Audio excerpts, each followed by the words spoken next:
Hello दोस्तों, माताएं बहनों, आशा करती हूँ आप लोग स्वस्थ होंगे। आज हम आप लोगों के लिए लेकर आए हैं आहोई अष्टमी व्रत की कथा, जो कि आप लोगों को बहुत अच्छी लगेगी। अगर अच्छी लगे तो सब्सक्राइब करना ना भूलें, बेल आइकन ज़रूर दबाएं और लाइक शेयर ज़रूर करें। कमेंट्स में अपनी प्रतिक्रियाएं ज़रूर दें। ये कथा कैसी लगी, ये बातें भी ज़रूर आप कमेंट्स में बता सकते हैं।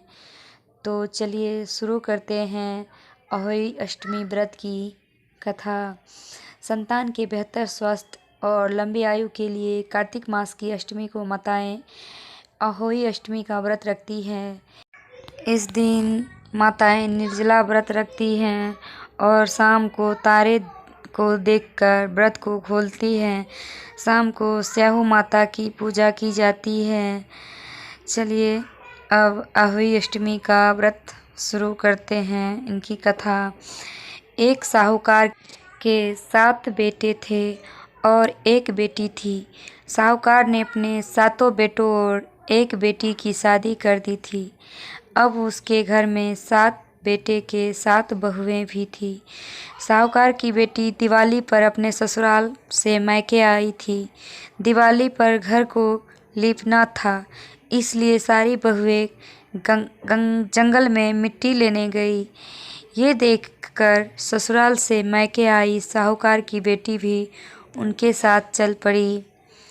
साहूकार की बेटी जहाँ मिट्टी काट रही थी, उस स्थान पर स्याहू शाही अपने 7 बेटे के साथ रहती थी।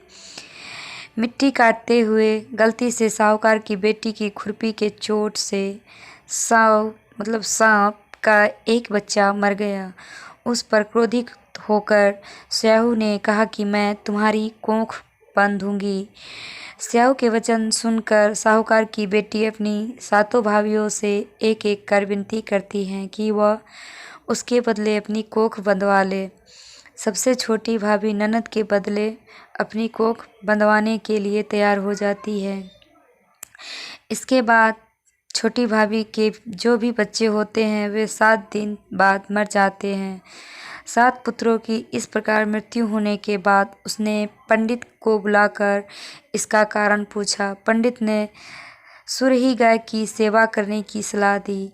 सुरही सेवा से प्रसन्न होती है और छोटी बहू से पूछती है कि तू किस लिए मेरी इतनी सेवा कर रही है और वह उससे क्या चाहती है।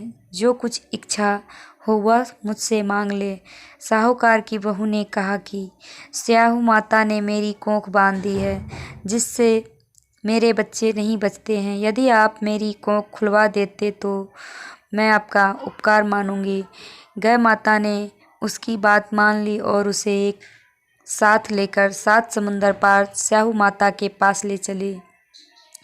रास्ते में थक जाने पर दोनों आराम करने लगते हैं। अचानक साहूकार की छोटी बहू की नज़र एक ओर जाती है। वह देखती है कि एक सांप गरुड़ पंखनी के बच्चे को डसने जा रहे हैं।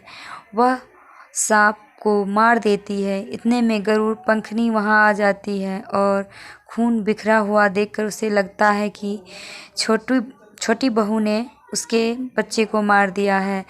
इस पर वह छोटी बहू को चोंच मारना शुरू कर देती है।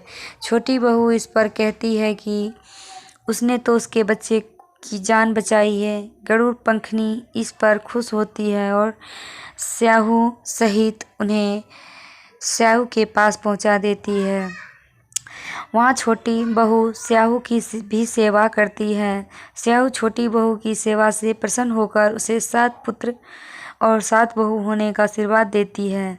स्याहू छोटी बहू को 7 पुत्र और 7 पुत्रवधुओं का आशीर्वाद देती है और कहती है कि घर जाने पर तू आहोई माता का उद्यापन करना। 7 अहोई बनाकर 7 कहाड़ी देना। उनसे घर लौट कर देखा तो उसके 7 बेटे और 7 बहुएं बेटी हुई मिली। वह खुशी के मारे भाव विभोर हो गई। उसने 7 अहोई बनाकर 7 कहाड़ी देकर उद्यापन किया। अहोई का अर्थ एक यह भी होता है अनहोनी को होनी बनाना, जैसे साहूकार की छोटी बहू ने कर दिखाया। था। जिस तरह अहोई माता ने उस साहूकार की बहू की कोख को खोल दिया, उसी प्रकार इस व्रत को करने वाली सभी नारियों की अभिलाषा पूर्ण करे। जय अहोई माता, जय माता दी। ध्यान से सुनने के लिए धन्यवाद।